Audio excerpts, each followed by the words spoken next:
dans ce nouveau tuto dédié à la découverte de la demande d'intervention. Pour vous permettre de réaliser une demande d'intervention depuis l'écran d'accueil de Jiminy, appuyez sur le bouton « Gestion technique », quelle que soit la copropriété concernée. En haut à gauche, complétez la zone numéro de cabinet et numéro de syndicat accessible par F4 ou un clic droit. Un lien pour accéder à la fiche syndicat apparaît dès que vous avez validé le numéro de la copropriété. Pour revenir sur l'écran précédent, il suffit de cliquer sur « Retour ». Positionnez-vous sur le bouton « Intervention » pour faire apparaître les différentes possibilités s'agissant des interventions. Vous pouvez, depuis cette interface, créer une nouvelle demande d'intervention, consulter les interventions en cours, les interventions terminées, abandonnées et enfin avoir un visuel récapitulatif des interventions. Pour effectuer une demande d'intervention, cliquez sur ce bouton.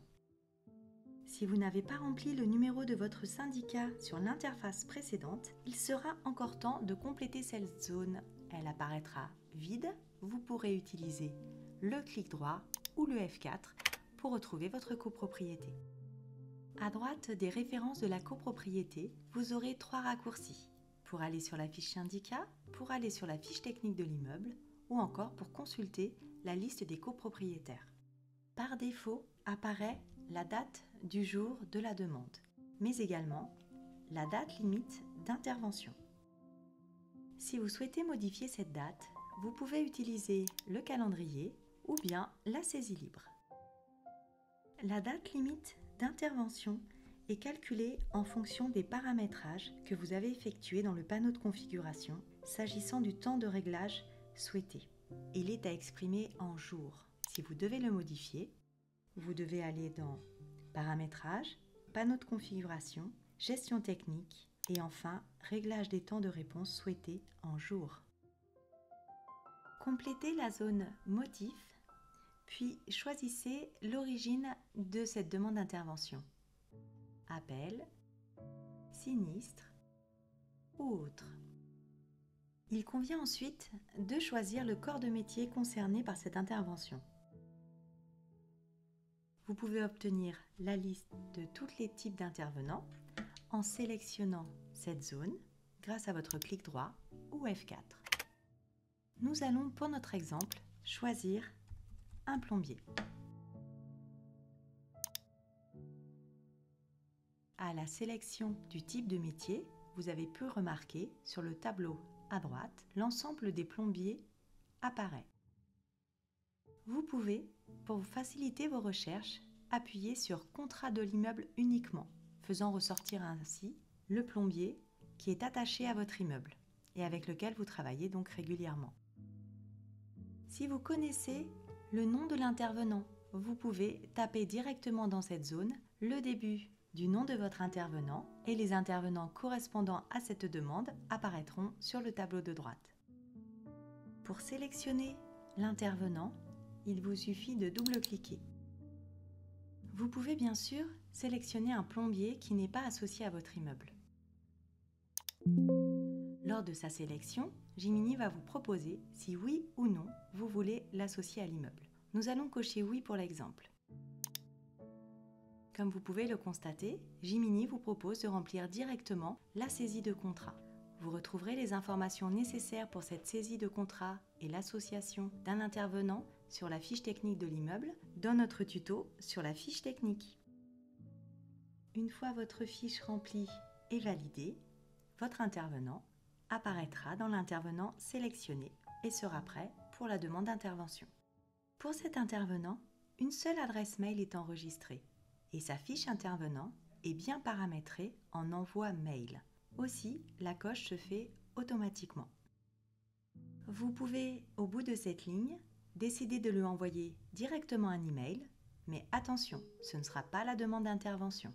Vous pourrez également consulter tous les emails que vous lui avez déjà envoyés. Prenons maintenant l'exemple d'un intervenant qui a plusieurs adresses mail sur sa fiche.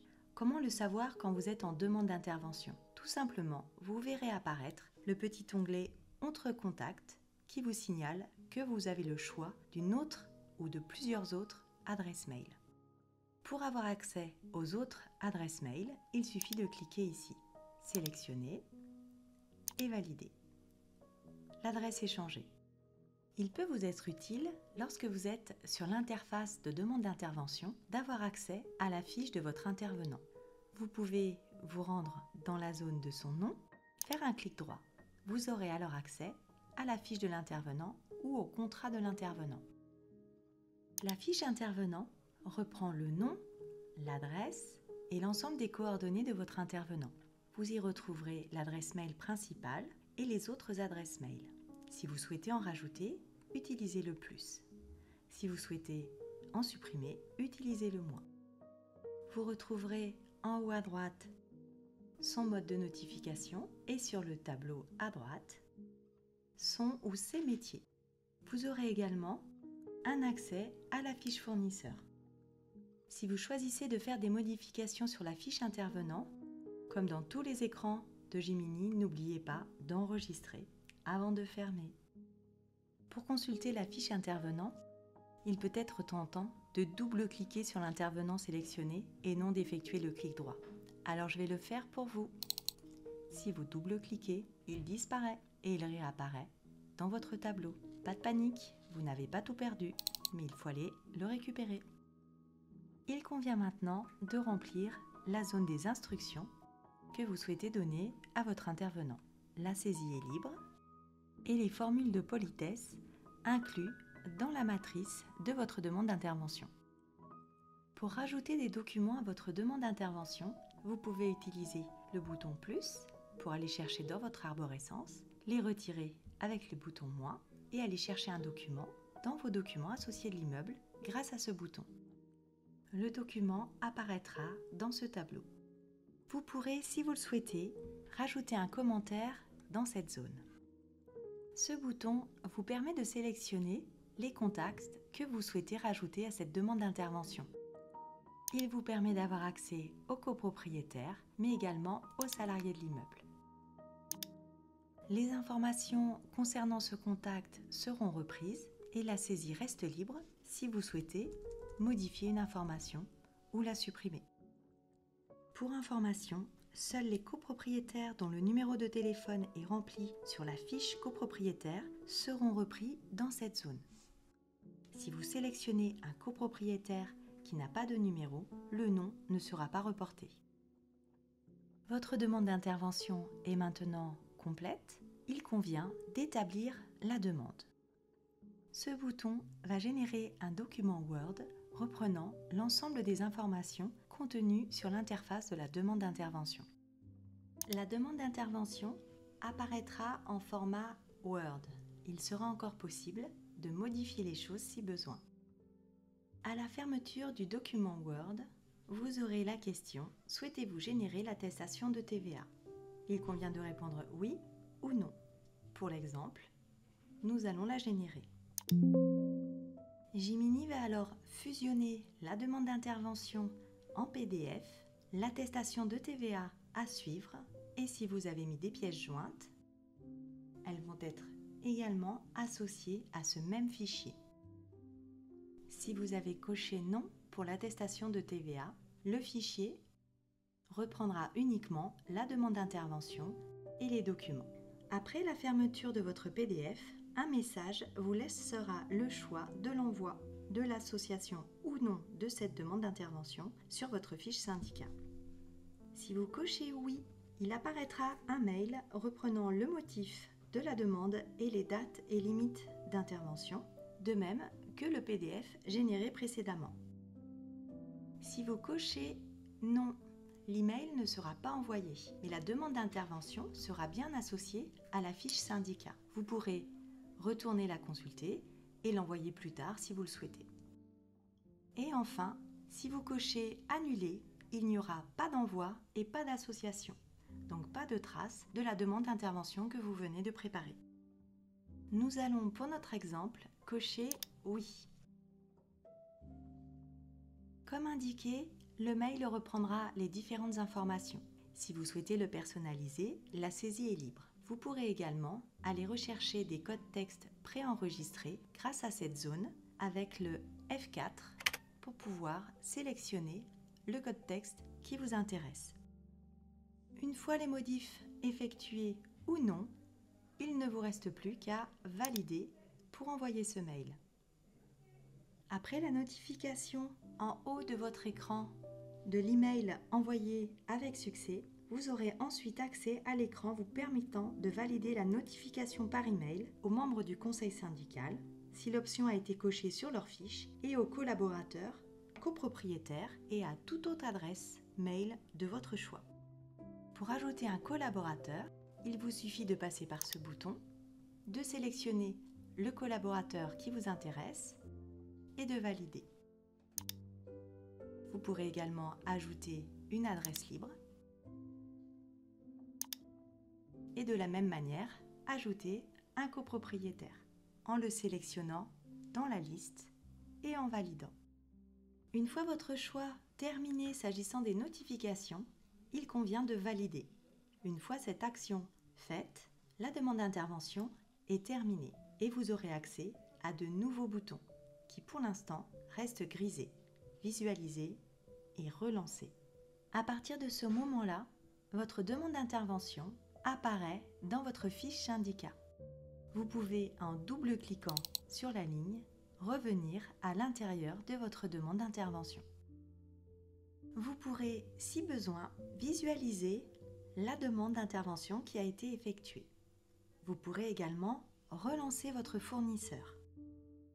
À la sélection du bouton « Relancer », Jiminy fera apparaître la demande d'intervention avec le tampon « Relance » qui sera jointe au mail adressé à votre fournisseur. Puis Jiminy vous demandera de confirmer l'envoi de cette relance. Tout comme pour la demande d'intervention, Jiminy vous proposera un mail, cette fois reprenant bien le terme de relance, puis les notifications à effectuer. Même principe également pour l'écran des notifications, pour signifier la relance de cette demande d'intervention. Et enfin, suite à cette relance, vous trouverez en bas à gauche et en rouge les informations concernant la dernière relance effectuée pour cette demande. Vous pouvez également, depuis cette interface, transformer votre demande d'intervention en devis. Ce bouton est accessible dès la création de la demande d'intervention. Si vous avez besoin d'abandonner cette demande d'intervention, vous pouvez, grâce à ce menu déroulant, aller sélectionner « Abandonner ». Si vous souhaitez abandonner cette demande d'intervention et envoyer un mail au fournisseur pour le prévenir de cet abandon et éventuellement notifier à vos copropriétaires ou membres du conseil syndical que vous avez bien effectué cet abandon auprès de votre fournisseur. Cliquez sur « Abandonner ». Confirmez votre intention d'abandonner. Teamsy générera cette fois la demande d'intervention avec le tampon « Abandon ». Confirmez ou non votre souhait d'envoyer un mail d'information à l'intervenant. Et tout comme pour la relance, le mail apparaîtra en reprenant cette fois le terme d'abandon de la demande d'intervention. Puis les notifications suivront. Vous pourrez remarquer qu'à ce moment-là de la manipulation, le statut de votre demande d'intervention est bien passé en abandonné. La demande d'intervention n'apparaît plus sur le tableau de votre fiche syndicat. Si besoin, vous pourrez retrouver cette demande d'intervention abandonnée en allant dans le menu « Afficher détails » de votre fiche syndicat. Il est ici paramétré « Intervention » et « Abandonner ». Grâce à un clic droit, vous pourrez rentrer à nouveau dans votre demande d'intervention et consulter les informations qui pourraient vous intéresser. Et vous pourrez également en changer le statut si besoin, la remettre par exemple en cours ou terminée. N'oubliez pas de valider si vous modifiez son statut. Si vous avez repassé cette demande d'intervention en statut en cours, elle apparaîtra de nouveau sur le tableau de votre fiche syndicat. Restons sur cette fiche syndicat. Depuis cette interface, vous pouvez faire directement une demande d'intervention. Lorsque vous passez directement par la fiche syndicat concernée, le code cabinet et le code copropriété reviennent directement. Pour le reste, la méthode et les fonctions sont identiques. La demande d'intervention, c'est terminé et je vous dis à bientôt sur nos tutos.